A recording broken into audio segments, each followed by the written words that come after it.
ಬೆಳಗಿನ ವಾಕಿಂಗ್ ಮುಗಿಸಿ ಮರಳಿದ ಶ್ರೀನಾಥರು ಕೈಯಲ್ಲಿ ಹಾಲಿನ ಪ್ಯಾಕೆಟ್ ಜೊತೆಗೆ ತಿಂಡಿ ಪೊಟ್ಟಣದ ಪಾರ್ಸೆಲ್ ಹಿಡಿದುಕೊಂಡೇ ಬಂದರು.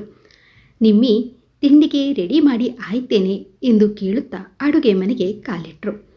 ಅವಲಕ್ಕಿ ಒಗ್ಗರಣೆ ತಯಾರಿಸಲು ಇನ್ನೇನು ಅವಲಕ್ಕಿ ಪ್ಯಾಕೆಟ್ ಒಡೆದು ನೆನೆಸಲು ಹೊರಟ ನಿರ್ಮಲಾ ಗಂಡ ಅವಸರಿಸುತ್ತಿರುವುದನ್ನು ಕಂಡು, ಏನು ಸಾಹೇಬರಿಗೆ ವಾಕಿಂಗ್ ಮಾಡಿ ಜೋರು ಹಸಿವಾಯ್ತೆ ಹೇಗೆ, ಅಥವಾ ತಿಂಡಿ ತಿಂದು ಎಲ್ಲಿಗಾದರೂ ಹೋಗಬೇಕಿತ್ತಾ? ಇನ್ನು ಅವಲಕ್ಕಿ ನೆನೆಸೋಕೆ ಹೋಗ್ತಾ ಇದ್ದೀನಿ ಅಷ್ಟೇ ಎಂದರು. ಅವಲಕ್ಕಿ ಎಲ್ಲ ನೆನೆಸೋದು ಬೇಡ, ನಾನು ಹೋಟೆಲ್ನಿಂದ ಇಡ್ಲಿ ವಡೆ ಪಾರ್ಸೆಲ್ ತಂದಿದ್ದೀನಿ, ಅದನ್ನೇ ತಿನ್ನೋಣ ಬಾ.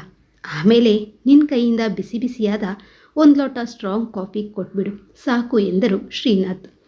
ನಿರ್ಮಲಾರಿಗೆ ಹೀಗೆ ಗಂಡ ಹೋಟೆಲ್ನಿಂದ ತಿಂಡಿ ತರೋದು ಸ್ವಲ್ಪನೂ ಇಷ್ಟ ಇಲ್ಲ. ಸುಮ್ಮನೆ ದುಡ್ಡು ಪೋಲು ಮಾಡ್ತೀರಿ ಎಂದು ಸದಾ ಗಂಡನನ್ನು ದೂರ್ತಾ ಇದ್ರು. ಅಯ್ಯೋ, ಸುಮ್ಮನೆ ಯಾಕೆ ಹೋಟೆಲ್ನಿಂದ ತರೋಕ್ಕೆ ಹೋದ್ರಿ, ಹಣ ವೇಸ್ಟ್, ಅವಲಕ್ಕಿ ಮಾರ್ತಾ ಇದ್ನಲ್ಲ ಎಂದು ಎಂದಿನಂತೆ ಆಕ್ಷೇಪಿಸಿದರು ನಿರ್ಮಲಾ. ನೀನು ದಿನ ಅಡುಗೆ ತಿಂಡಿ ಮಾಡೋದು ಇದ್ದೇ ಇದೆಯಲ್ಲ, ಇವತ್ತೊಂದು ದಿನ ನಿನಗೆ ರೆಸ್ಟ್ ಕೊಡಬೇಕು ಅನಿಸಿತು. ಅವಲಕ್ಕಿ ಏನು ನೀನು ಒಗ್ಗರಣೆ ಹಾಕ್ತೀಯ, ಆಮೇಲೆ ತಿಂಡಿ ಅಂತ ಮಾಡಿದ ಮೇಲೆ ಪಾತ್ರೆ ತೊಳಿಬೇಕು, ಒಲೆಯೆಲ್ಲ ಕ್ಲೀನ್ ಮಾಡಬೇಕು. ಅವಲಕ್ಕಿ ಮಿಕ್ಕಿದ್ರೆ ಅದನ್ನು ಮತ್ತೆ ನೀನು ಸಂಜೆಗೆ ಅದನ್ನೇ ತಿಂತೀಯ. ಹೀಗೆ ಕೆಲಸ ಬಾಲಂಗೋಚಿಯಾಗಿ ಬೆಳೀತಾ ಹೋಗುತ್ತೆ. ಅದಕ್ಕಿಂತ ಈಗ ಹೋಟೆಲ್ನಿಂದ ತಂದ ತಿಂಡಿ ತಿಂದು ಕಾಫಿ ಕುಡಿದು ಬಿಟ್ಟರೆ ಮುಗಿದು ಹೋಯ್ತಲ್ಲ ಕೆಲಸ ಎಂದು ಭುಜ ಕುಣಿಸುತ್ತಾ ಹೇಳಿದರು. ಆದರೂ ಹೋಟೆಲ್ ತಿಂಡಿಗೆ ಒಂದಕ್ಕೆ 4 ರೇಟ್, ಅದು ಯಾವ ಯಾವ ಎಣ್ಣೆಯಲ್ಲಿ ಮಾಡಿರ್ತಾರೋ ಏನೋ ಎಂದು ರಾಗ ಹೇಳಿದರು ನಿರ್ಮಲಾ. ಇದು ಮಾಮೂಲಿ ಹೋಟೆಲ್ ಅಲ್ಲ. ಒಂದು ಮನೆಯಲ್ಲಿ ನಮ್ಮ ಹಾಗೆ ವಯಸ್ಸಾದ ಗಂಡ ಹೆಂಡತಿ ಇದ್ದಾರೆ. ಅವರು ತಮಗಾಗಿ ಮನೆಯಲ್ಲಿ ತಿಂಡಿ ಮಾಡುವುದರ ಜೊತೆಗೆ 35ರಿಂದ 40 ಜನರಿಗೆ ಆಗುವಷ್ಟು ತಿಂಡಿ ಮಾಡಿ ಸೇವ್ ಮಾಡ್ತಾರೆ. ಲಿಮಿಟೆಡ್ ಫುಡ್ ಮಾಡ್ತಾರೆ. ನನ್ನ ಫ್ರೆಂಡ್ ಜನಾರ್ದನ ದಿನ ಅಲ್ಲೇ ತಿಂಡಿ ತಿನ್ನೋದು. ಏನು ಮಾಡೋದು, ಅವನು ಬ್ರಹ್ಮಚಾರಿ ಅಲ್ವಾ. ಹೀಗೆ ಹೋಟೆಲ್ನಲ್ಲಿ ತಿಂತಾನೆ ಜೀವನ ಕಳೆದು ಬಿಟ್ಟರು ನೋಡು. ಅವನು ಈ ಹೋಟೆಲ್ನ ತುಂಬ ಹೊಗಳ್ತಾ ಇದ್ದ, ಅದಕ್ಕೆ ನೋಡೋಣ ಅಂತ ತಗೊಂಡು ಬಂದೆ. ಆ ಹೋಟೆಲ್ ನಡೆಸುವ ದಂಪತಿಗಳಿಗೂ ವಯಸ್ಸಾಗಿದೆ. ಒಂದು ರೀತಿಯಿಂದ ನಾವು ಸಹಾಯ ಮಾಡಿದ ಹಾಗೂ ಆಗುತ್ತೆ, ನಮಗೂ ಕೆಲಸ ಉಳಿಯುತ್ತೆ ಎಂದು ಪ್ರೀತಿಯಿಂದ ಹೆಂಡತಿಯನ್ನು ಕರೆದರು. ನಿರ್ಮಲಾ ಬಂದು ಕವರ್ ಬಿಚ್ಚಿ ಬಾಳೆ ಎಲೆಯಲ್ಲಿ ಪಾರ್ಸೆಲ್ ಕಟ್ಟಿಟ್ಟಿದ್ದ ಇಡ್ಲಿ ವಡೆಯನ್ನು ಒಂದು ಪ್ಲೇಟಿಗೆ ಹಾಕಿದರು. ಗಂಡ ಹೆಂಡತಿ ಇಬ್ಬರು ಎದುರು ಬದುರು ಕೂತು ಇಡ್ಲಿ ವಡೆಗೆ ಚಟ್ನಿ ಸವರಿ ಸಾಂಬಾರಿನಲ್ಲಿ ಮುಳುಗಿಸಿ ಸವಿದರು. ಚೆನ್ನಾಗಿದೆ ಕಣ್ರಿ, ಪರವಾಗಿಲ್ಲ, ಮನೇಲಿ ಮಾಡಿದ ಹಾಗೆ ಇದೆ.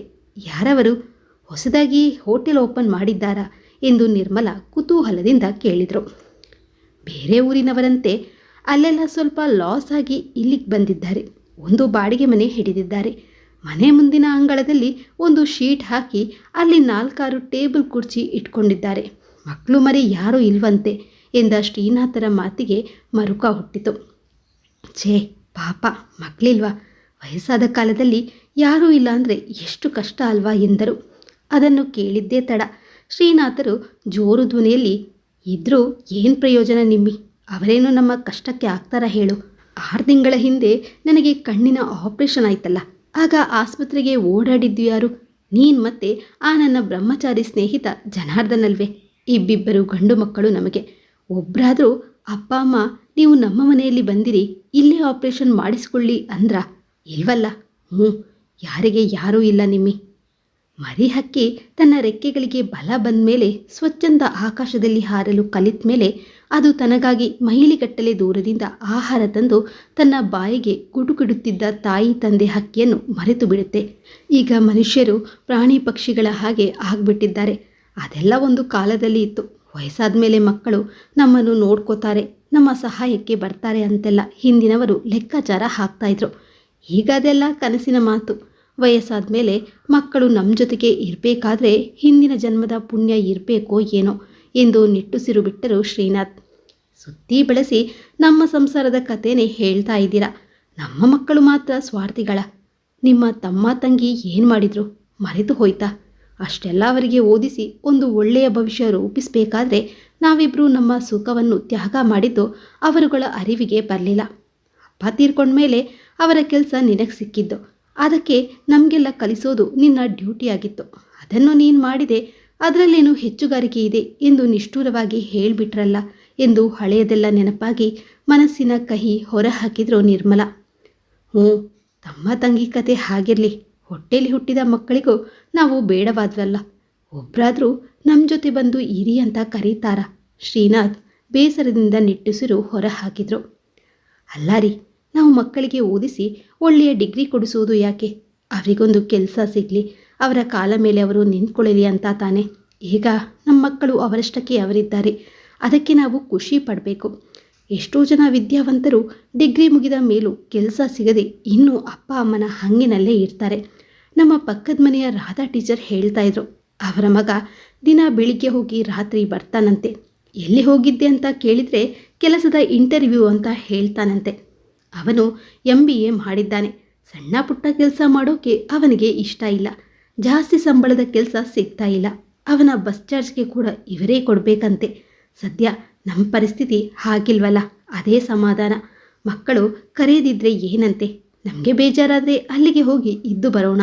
3 ತಿಂಗಳ ಹಿಂದೆ ಹೋಗಿದ್ವಲ್ಲ, ಅದೇ ರೀತಿ ಎಂದು ನಿರ್ಮಲಾ ಮಕ್ಕಳ ಪರವಾಗಿ ವಕಾಲತ್ತು ವಹಿಸಿದರು. ಶ್ರೀನಾಥರು ಮರು ಮಾತನಾಡಲಿಲ್ಲ. ಅವರಿಗೆ ಮಕ್ಕಳ ಮನೆಗೆ ಹೋಗಿ ಇರುವುದು ಸ್ವಲ್ಪನೂ ಇಷ್ಟ ಆಗ್ತಾ ಇರಲಿಲ್ಲ. ಅದೊಂದು ರೀತಿ ಬಂಧನವೆಂಬ ಅನುಭವ ಸಾಕಷ್ಟು ಸಲ ಅವರಿಗೆ ಆಗಿತ್ತು. 3 ತಿಂಗಳ ಹಿಂದೆ ದೊಡ್ಡ ಮಗ ಸ್ತ್ರೀವಸ್ತನ ಮನೆಗೆ ಹೋದಾಗ ಯಾರೋ ನೆಂಟರ ಮನೆಗೆ ಹೋದ ಹಾಗಿತ್ತು. ಇವರಿಬ್ಬರು ಅಲ್ಲಿರುವಷ್ಟು ದಿನ ಸೊಸೆ ಅರುಣ ಮುಖ ಗಂಟಿಕ್ಕಿಕೊಂಡೇ ಇದ್ಲು. 10 ಮಾತು ಆಡಿದರೆ ಅವಳು ಹ್ಞೂ ಅಥವಾ ಇಲ್ಲ ಎಂದಷ್ಟೇ ಚುಟುಕಾಗಿ ಉತ್ತರಿಸ್ತಾ ಇದ್ಲು. ಹಾಗಿಂದ ಮಾತ್ರಕ್ಕೆ ಅವಳೇನು ಮಿತಭಾಷೆಯಲ್ಲ. ಅವರ ಗೆಳತಿಯರು ನೆರೆಹೊರೆಯವರು ಮನೆಗೆ ಬಂದರೆ ಬಾಯಿ ತುಂಬ ಮಾತನಾಡ್ತಾ ಇದ್ಲು. ಆ ನಗು, ಆ ಮಾತು, ಕೇಕೆ ನೋಡಬೇಕು. ಆದರೆ ಅತ್ತೆ ಮಾವನೊಡನೆ ಮಾತನಾಡಲು ಏನೋ ಬಿಗುಮಾನ. ಹೆಚ್ಚು ಮಾತನಾಡಿ ಆತ್ಮೀಯವಾಗಿದ್ದರೆ ಇವರೆಲ್ಲಿ ಇಲ್ಲೇ ಇದ್ದು ಬಿಡುತ್ತಾರೋ ಎಂಬ ಭಯ ಇರಬೇಕು. ಒಮ್ಮೆ ವಾಷಿಂಗ್ ಮಿಷಿನ್ಗೆ ಬಟ್ಟೆ ಹಾಕುವಾಗ, ಅತ್ತೆ ಮಾವ ನಿಮ್ಮ ಬಟ್ಟೆನ ಸಪ್ರೇಟಾಗಿ ಹಾಕ್ಕೊಳ್ಳಿ, ನನ್ನ ಗಂಡ ಮಕ್ಕಳ ಬಟ್ಟೆಯ ಜೊತೆಗೆ ಹಾಕಬೇಡಿ ಎಂದು ಖಡಕ್ಕಾಗಿ ಹೇಳಿದ್ಲು. ನಮಗೇನು ಚರ್ಮ ರೋಗವಿದೆಯಾ ತಾಯಿ, ಹೀಗೆ ಹೇಳ್ತಾ ಇದೆಯಲ್ಲ ಎಂದು ಕೇಳಬೇಕು ಅನಿಸಿದ್ರು. ನಿರ್ಮಲಾ ಸುಮ್ಮನಿರುವಂತೆ ಸನ್ನೆ ಮಾಡಿದಾಗ ವಿಧಿ ಇಲ್ಲದೆ ಶ್ರೀನಾಥ್ ಸುಮ್ಮನಾದರು. ಇನ್ನು 2ನೇ ಮಗ ಆದರ್ಶನು ಇವರನ್ನು ಪ್ರೀತಿ ಆದರಗಳಿಂದ ಬರ ಮಾಡಿಕೊಳ್ಳೋದು ಅಷ್ಟರಲ್ಲೇ. ಅವನಿರೋದು ಮುಂಬೈಯಲ್ಲಿ. ಅಪ್ಪ ಅಮ್ಮ ಮುಂಬೈಗೆ ಬರುತ್ತೇವೆ ಎಂದು ಫೋನ್ ಮಾಡಿದರೆ ಸಾಕು, ಅಯ್ಯೋ ನಾವೊಂದು ಟೂರ್ ಪ್ಲ್ಯಾನ್ ಮಾಡಿದ್ದೀವಿ, ಈಗ ಬರಬೇಡಿ ಅಂತಲೋ, ಅಪ್ಪ ಆಫೀಸ್ ವರ್ಕ್ ತುಂಬ ಇದೆ, ನಾನು ಒಂದೊಂದು ಸಲ ಆಫೀಸ್ನಲ್ಲೇ ಮಲಗ್ತೀನಿ, ಶ್ವೇತಾಗೂ ವರ್ಕ್ ಲೋಡ್ ಜಾಸ್ತಿ ಆಗಿದೆ, ತನ್ನ ಆಫೀಸ್ಗೆ ಹತ್ತಿರ ಆಗುತ್ತೆ ಅಂತ ಈಗ ಅವಳು ಮಗುವನ್ನು ಕರೆದುಕೊಂಡು ತವರಿನಲ್ಲೇ ಇದ್ದಾಳೆ. ತವರಿನಿಂದಲೇ ಡೈಲಿ ಅಪ್ ಆ್ಯಂಡ್ ಡೌನ್ ಮಾಡ್ತಾ ಇದ್ದಾಳೆ. ಮಗುನ ಅಲ್ಲೇ ಹತ್ತಿರದ ಸ್ಕೂಲ್ಗೆ ಸೇರಿಸಿದ್ದಾಳೆ. ಅಪ್ಪ ನೀವು ಸದ್ಯಕ್ಕೆ ಬರಬೇಡಿ, ನಾನು ಫ್ರೀ ಆದಾಗ ಅತ್ತೆ ಮನೆಗೆ ಹೋಗಿರ್ತೀನಿ, ಪಾಪ ಅವರಿಗಾದರೂ ಯಾರಿದ್ದಾರೆ ಅಪ್ಪ ಎಂದು ನಿರ್ದಾಕ್ಷಿಣ್ಯವಾಗಿ ಹೇಳಿದ. ಎಂತಹ ಮಗ ಎಂದು ಶ್ರೀನಾಥರ ಮನಸ್ಸಿಗೆ ಪಿಚ್ಚೆನಿಸಿತು. ಈ ಮಗನಿಗಾಗಿ ಅವರು ಪಟ್ಟ ಕಷ್ಟ ಅಷ್ಟಿಷ್ಟಲ್ಲ. ಅವನು ಚಿಕ್ಕವನಿದ್ದಾಗ ಆಗಾಗ ಕೆಮ್ಮು ಜ್ವರ ಬರ್ತಾ ಇತ್ತು. ಅದು ಚಿಕ್ಕ ಮಕ್ಕಳಲ್ಲಿ ಸಾಮಾನ್ಯ ಎಂದು ತಿಳಿದು ಮನೆ ಹತ್ತಿರದ ಡಾಕ್ಟರ್ ಬಳಿ ತೋರಿಸಿ ಔಷಧಿ ಕೊಡಿಸ್ತಾ ಇದ್ರು. ಆದರೆ ಪದೇ ಪದೇ ಹೀಗೆ ಕೆಮ್ಮು ಜ್ವರ ಬರತೊಡಗಿದಾಗ ಅವನನ್ನು ಕರೆದುಕೊಂಡು ದೊಡ್ಡ ಆಸ್ಪತ್ರೆಗೆ ಹೋಗಿದ್ರು. ಆಗ ಅವನ ಹೃದಯದಲ್ಲಿ ಒಂದು ರಂಧ್ರವಿದೆ ಎಂದು ತಿಳಿಯಿತು. ಆದಷ್ಟು ಬೇಗ ಆಪರೇಷನ್ ಮಾಡಿಸಬೇಕೆಂದು ಡಾಕ್ಟರ್ ಹೇಳಿದಾಗ ಶ್ರೀನಾಥ್ ದಂಪತಿಗಳು ಕಕ್ಕಾಬಿಕ್ಕಿಯಾಗಿದ್ದರು. ಅಂತೂ ಇಂತೂ ಸಾಲ ಸೋಲ ಮಾಡಿ ಹಣ ಹೊಂದಿಸಿ ಮಗನ ಹೃದಯದ ಆಪರೇಷನ್ ಮಾಡಿಸಿದ್ರು. ಅವನನ್ನು ಕಣ್ಣಲ್ಲಿ ಕಣ್ಣಿಟ್ಟು ಬೆಳೆಸಿದ್ದರು. ಹೀಗಾಗಿ ಅವನ ಆರೋಗ್ಯದಲ್ಲಿ ಸ್ವಲ್ಪ ಏರುಪೇರಾದರೂ ಗಂಡ ಹೆಂಡತಿ ಆತಂಕಕ್ಕೆ ಒಳಗಾಗ್ತಾ ಇದ್ರು. ಆದರೆ ಈಗ ಆ ಮಗನೇ ನೀವು ನಮ್ಮಲ್ಲಿಗೆ ಬರಬೇಡಿ ಎಂದು ಹೇಳಿ ತಮ್ಮ ಹೃದಯವನ್ನು ಚುಚ್ಚುವಂತೆ ಮಾತನಾಡ್ತಾ ಇದ್ದಾನೆ. ಹಾಂ, ಈ ಸ್ವಾರ್ಥ ತುಂಬಿದ ಜಗತ್ತಿನಲ್ಲಿ ಯಾರಿಗೆ ಯಾರೂ ಇಲ್ಲ ಎನಿಸಿತು ಅವರಿಗೆ. ಹಳೆಯದನ್ನೆಲ್ಲ ಮೆಲುಕು ಹಾಕಿದ್ರು ಶ್ರೀನಾಥ್. ಶ್ರೀನಾಥ್ ಬ್ಯಾಂಕ್ ಒಂದರಲ್ಲಿ ಮ್ಯಾನೇಜರ್ ಆಗಿ ರಿಟೈರ್ಡ್ ಆಗಿದ್ರು. ಪ್ರಾರಂಭದಲ್ಲಿ ಅವರು ಜವಾನನಾಗಿ ಆ ಬ್ಯಾಂಕ್ನಲ್ಲಿ ಕೆಲಸಕ್ಕೆ ಸೇರಿದ್ದರು. ಅವರ ತಂದೆ ಸರ್ವಿಸ್ನಲ್ಲಿ ಇದ್ದಾಗಲೇ ಹೃದಯಾಘಾತದಿಂದ ತೀರಿಕೊಂಡಿದ್ದರು. ನೌಕರರು ಸೇವಾ ಅವಧಿ ಮುಗಿಯುವ ಮುನ್ನವೇ ಮರಣ ಹೊಂದಿದ್ರೆ ಅನುಕಂಪದ ಆಧಾರದ ಮೇಲೆ ಅವರ ಹೆಂಡತಿಗೆ ಅಥವಾ ಮೆಜಾರಿಟಿಗೆ ಬಂದ ಅವರ ಮಕ್ಕಳಿಗೆ ನೌಕರಿ ದೊರೆಯಬೇಕೆಂಬ ಸರ್ಕಾರದ ನಿಯಮದಂತೆ ಅವರಿಗೆ ನೌಕರಿ ದೊರೆತಿತ್ತು. ಶ್ರೀನಾಥರ ತಾಯಿ ಕಲಿತಿದ್ದು 3ನೇ ಕ್ಲಾಸ್. ಅವರಿಗೆ ಯಾವುದೇ ವ್ಯವಹಾರ ಜ್ಞಾನ ಇರಲಿಲ್ಲ. ಹೀಗಾಗಿ ಅವರು ಮಗನನ್ನು ನೌಕರಿಗೆ ಸೇರುವಂತೆ ಒತ್ತಾಯಿಸಿದರು. ಶ್ರೀನಾಥ್ಗೆ ಇನ್ನೂ ಕಲಿಯುವ ಆಸೆ ಇದ್ದರೂ ತಮ್ಮ ಕುಟುಂಬದ ನಿರ್ವಹಣೆಗಾಗಿ ಅಪ್ಪನ ಬ್ಯಾಂಕ್ನಲ್ಲಿ ಜವಾನನ ಕೆಲಸಕ್ಕೆ ಸೇರಿಕೊಂಡಿದ್ರು. ಏನೇನೋ ಆಗಬೇಕೆಂದು ಕನಸು ಕಂಡಿದ್ದ ಶ್ರೀನಾಥರಿಗೆ ಜವಾನನ ಕೆಲಸ ಮಾಡುವಾಗ ಒಮ್ಮೊಮ್ಮೆ ದುಃಖ ಒತ್ತರಿಸಿ ಬರ್ತಾ ಇತ್ತು. ಆದರೂ ತಮಗೆ ವಹಿಸಿದ ಕೆಲಸವನ್ನು ಅತ್ಯಂತ ಶ್ರದ್ಧೆಯಿಂದ ಮಾಡ್ತಾಯಿದ್ರು. ಹೀಗೆ ಒಮ್ಮೆ ಬ್ಯಾಂಕಿನ ಹಿರಿಯ ಅಧಿಕಾರಿಯೊಬ್ಬರಿಗೆ ಕ್ಯಾಂಟೀನಿಂದ ಟೀ ತಂದುಕೊಟ್ರು. ಹೇಳಿದ ಕೆಲಸವನ್ನು ಚುರುಕಾಗಿ ಮಾಡುತ್ತಾ ಆಫೀಸ್ನಲ್ಲಿ ತುಂಬ ಲವಲವಿಕೆಯಿಂದ ಓಡಾಡಿಕೊಂಡಿದ್ದ ಇನ್ನು ಎಳಸು ಮುಖದ ಹುಡುಗನನ್ನು ನೋಡಿ ಹೊಸದಾಗಿ ಬಂದ ಆ ಅಧಿಕಾರಿಗೆ ಇವರ ಬಗ್ಗೆ ಕನಿಕರದ ಜೊತೆಗೆ ಕುತೂಹಲ ಹುಟ್ಟಿ, ಏನಪ್ಪ ಇಷ್ಟು ಸಣ್ಣ ವಯಸ್ಸಿಗೆ ಕೆಲಸಕ್ಕೆ ಸೇರಿದ್ದೀಯಾ, ಮುಂದೆ ಓದಬಹುದಿತ್ತಲ್ವಾ ಎಂದು ಕೇಳಿದರು. ಸರ್, ಅನಿವಾರ್ಯವಾಗಿ ನಾನು ಕೆಲಸಕ್ಕೆ ಸೇರಿದ್ದೀನಿ. ನನಗೂ ಮುಂದೆ ಓದಬೇಕು, ನಿಮ್ಮ ಹಾಗೆ ಆಫೀಸರ್ ಆಗಬೇಕೆಂಬ ಆಸೆ ಇತ್ತು. ಆದರೆ ನನ್ನ ತಂದೆಯ ಅಕಾಲ ಮರಣದಿಂದ ನಾನು ಅನುಕಂಪದ ಆಧಾರದ ಮೇಲೆ ಈ ಕೆಲಸಕ್ಕೆ ಸೇರಿಕೊಂಡೆ. ನನಗೆ ಬರುವ ಸಂಬಳದಲ್ಲಿ ತಮ್ಮ ತಂಗಿಯನ್ನು ಓದಿಸಬೇಕು, ಅವರ ಭವಿಷ್ಯ ರೂಪಿಸಬೇಕು, ಮನೆ ನಡೆಸಬೇಕು, ತಾಯಿಯನ್ನು ನೋಡ್ಕೋಬೇಕು. ಇಷ್ಟೆಲ್ಲ ಹೊರೆ ನನ್ನ ಮೇಲಿರುವಾಗ ನಾನು ಮುಂದೆ ಹೇಗೆ ಕಲಿಯಲಿ ಸರ್ ಎಂದು ಆ ಅಧಿಕಾರಿಯ ಮುಂದೆ ಅಳುತ್ತಾ ಹೇಳಿಕೊಂಡ್ರು ಶ್ರೀನಾಥ್. ಅಳಬೇಡಪ್ಪ, ಎಲ್ಲ ಸಮಸ್ಯೆಗಳಿಗೂ ಒಂದು ಪರಿಹಾರ ಅಂತ ಇರುತ್ತೆ. ನೀನು ಮನಸ್ಸು ಮಾಡಿದರೆ ಈವ್ನಿಂಗ್ ಕಾಲೇಜ್ಗೆ ಸೇರಿಕೊಂಡು ಡಿಗ್ರಿ ಕಂಪ್ಲೀಟ್ ಮಾಡ್ಬೋದು. ಆಫೀಸರ್ ಎಕ್ಸಾಮ್ ಬರೆದು ಪಾಸಾದರೆ ನಿನ್ನ ಕನಸಿನಂತೆ ನೀನು ಆಫೀಸರ್ ಆಗಬಹುದು. ಛಲವೊಂದಿದ್ರೆ ಏನನ್ನಾದರೂ ಸಾಧಿಸಬಹುದು. ನಾನು ಬರೀ ಉಪದೇಶ ಮಾಡ್ತಿದ್ದೀನಿ ಅಂದ್ಕೋಬೇಡ. ನಾನೇನು ದೊಡ್ಡ ಶ್ರೀಮಂತರ ಮನೆಯಿಂದ ಬಂದವನಲ್ಲ.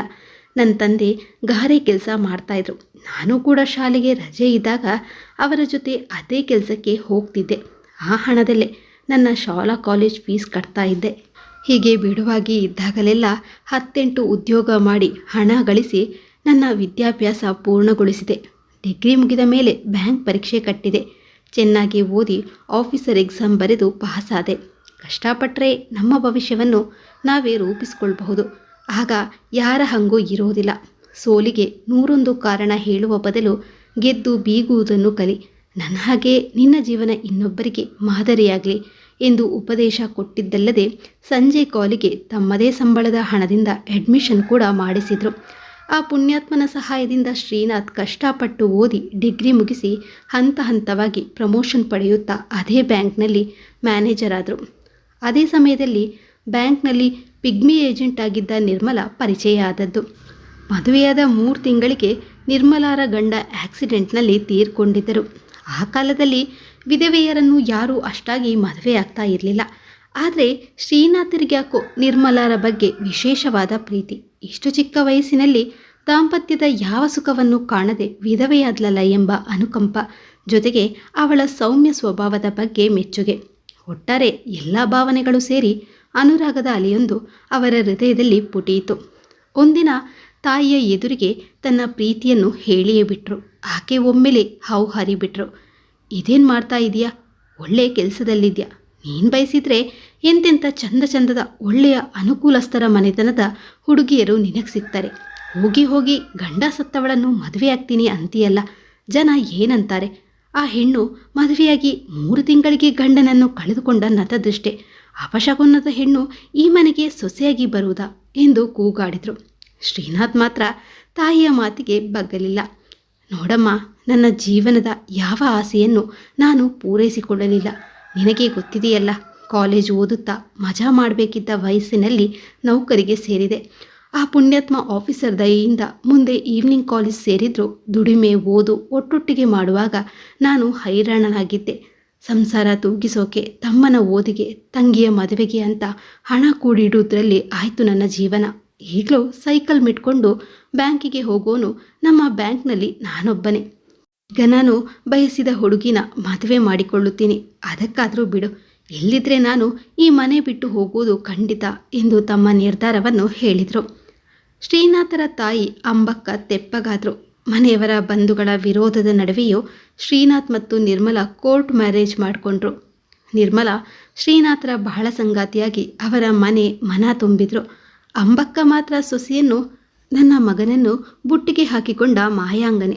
ಅದೇನೋ ಕೋರ್ಟಿನಲ್ಲಿ ಸಹಿ ಮಾಡಿದ ಮಾತ್ರಕ್ಕೆ ಹೆಂಡತಿ ಆಗ್ತಾಳ, ಇವಳೇನು ನಮ್ಮ ಹಾಗೆ ಸಪ್ತಪದಿ ತುಳಿದು ಬಂದವಳಲ್ಲ ಎಂದು ಹಂಗಿಸ್ತಾ ಇದ್ರು.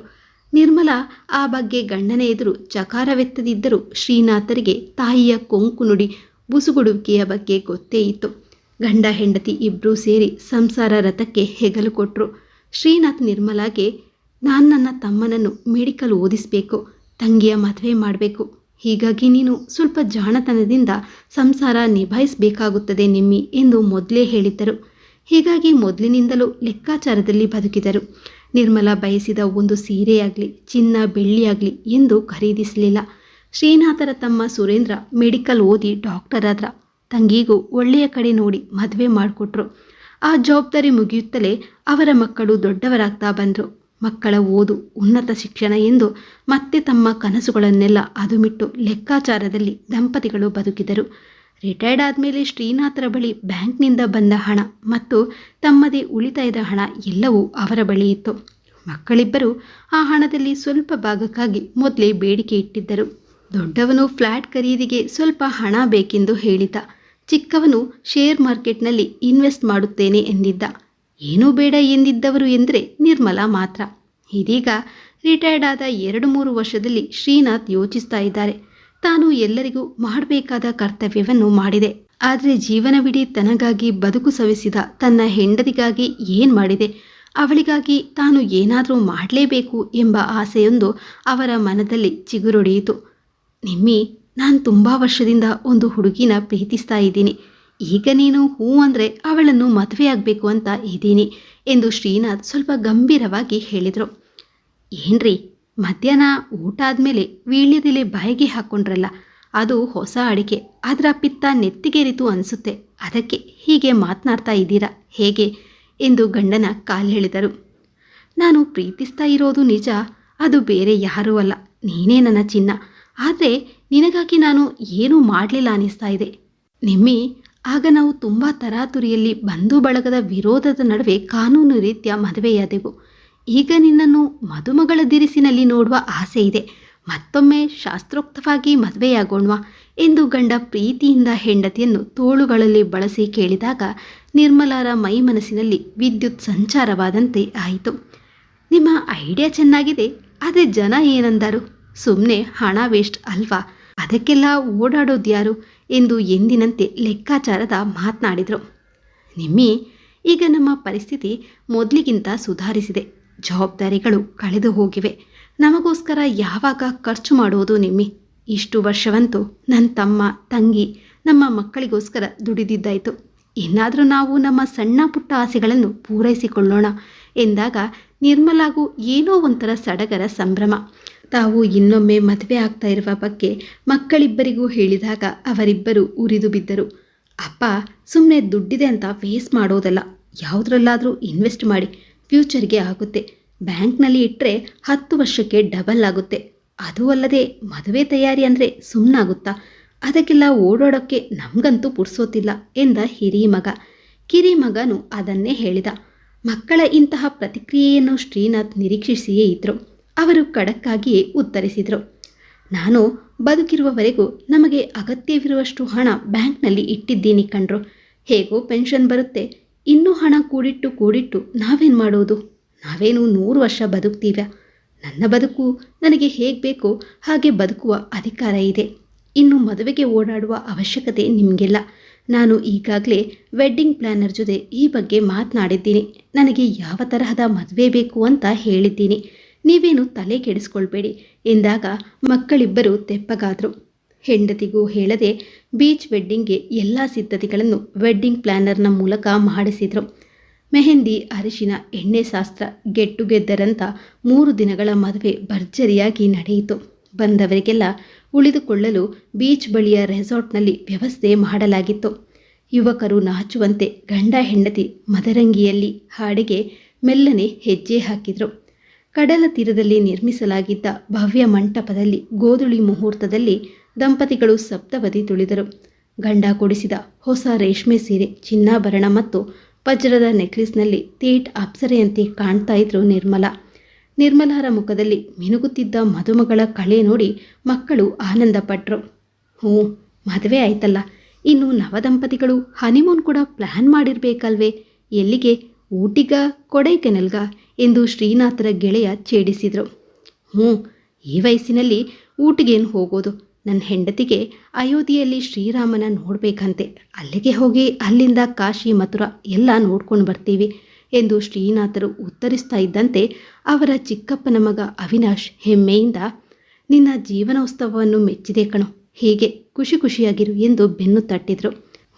ಈ ಜೀವನ ಯಾತ್ರೆ ಯಾವಾಗ ಮುಗಿಯುತ್ತೋ ಗೊತ್ತಿಲ್ಲ ಕಣೋ, ಅದಕ್ಕೆ ಕೈಕಾಲು ಗಟ್ಟಿರುವಾಗಲೇ ಒಂದಷ್ಟು ದಿನ ಯಾತ್ರೆ ಮಾಡಿ ದೇವರ ದರ್ಶನ ಮಾಡಿ ಪುಣ್ಯ ಸಂಪಾದನೆ ಮಾಡೋಣ ಅಂತ ನಮ್ಮಿಬ್ಬರ ಆಸೆ. ಇದು ನಮ್ಮ ಬದುಕಿನ ಸೆಕೆಂಡ್ ಇನ್ನಿಂಗ್ಸ್. ಅದಕ್ಕೆ ನಾವಿಬ್ಬರು ಗಟ್ಟಿ ಇದ್ದಷ್ಟು ದಿನ ಹೀಗೆ ಖುಷಿ ಖುಷಿಯಾಗಿ ಕಳೆಯೋಣ ಅಂತ ಇದ್ದೀವಿ ಎಂದು ತಮ್ಮ ಕೈಯಲ್ಲಿದ್ದ ನಿರ್ಮಲಾರ ಕೈಯನ್ನು ಒಮ್ಮೆ ಮೆಲ್ಲನೆ ಅದುಮುತ್ತಾ, ನೀನೊಬ್ಬಳು ನನ್ನ ಜೊತೆಗಿದ್ದರೆ ನಾನು ಪ್ರಪಂಚವನ್ನೇ ಗೆಲ್ಲಬಲ್ಲೆ ಎಂದು ಕಣ್ಣಲ್ಲಿ ಪ್ರೀತಿ ಸೂಸುತ್ತಾ ಅವರತ್ತ ನೋಡಿದರು. ಗಂಡನ ನೋಟವನ್ನು ಎದುರಿಸಲಾರದೆ ತಮ್ಮ ಕೆಂಪಾದ ಮೊಗವನ್ನು ಮುಳುಗುತ್ತಿರುವ ಸೂರ್ಯನತ್ತ ತಿರುಗಿಸಿದ್ರು ನಿರ್ಮಲಾ. ಈ ಕತೆ ನಿಮಗೆ ಇಷ್ಟ ಆಗಿದೆ ಅಂತ ಅಂದ್ಕೊಂಡಿದ್ದೀನಿ. ಇಷ್ಟ ಆಗಿದ್ರೆ ವಿಡಿಯೋಗೊಂದು ಲೈಕ್ ಹಾಗೂ ಕಮೆಂಟ್ ಮಾಡೋದನ್ನ ಮರಿಬೇಡಿ. ಹಾಗೆ ಪ್ಲೀಸ್ ಸಬ್ಸ್ಕ್ರೈಬ್ ಕೂಡ ಮಾಡಿಕೊಡಿ. ಧನ್ಯವಾದಗಳು.